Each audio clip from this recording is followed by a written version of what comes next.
ठेविले अनंते तैसेची राहावे चित्ती असू द्यावे समाधान. हॅलो, नमस्कार. मी डॉक्टर प्रियांका. आता हा संत तुकाराम महाराजांचा जो श्लोक आहे तो सांगण्याचं कारण म्हणजे मेंटल हेल्थ बद्दल आज आपण बोलणार आहोत.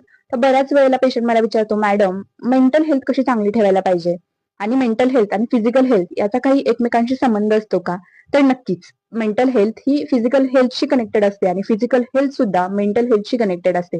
कारण जेव्हा तुम्ही आजारी पडता तेव्हा मनाने खूप खचले जाता आणि जेव्हा तुम्ही प्रचंड विचार करता, टेन्शन, डिप्रेशन, एन्झायटी यामध्ये जाता त्यावेळेस शरीरामध्ये एखादी व्याधी सुरू व्हायला सुरुवात होते.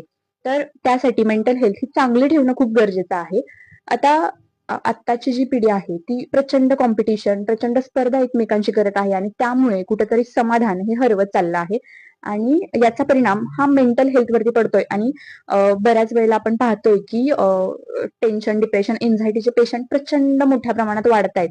तर हे कमी करण्यासाठी कुठेतरी माणसाने समाधानी असणं खूप गरजेचं आहे आणि समाधान असेल तर नक्कीच आरोग्य चांगलं राहणार आहे.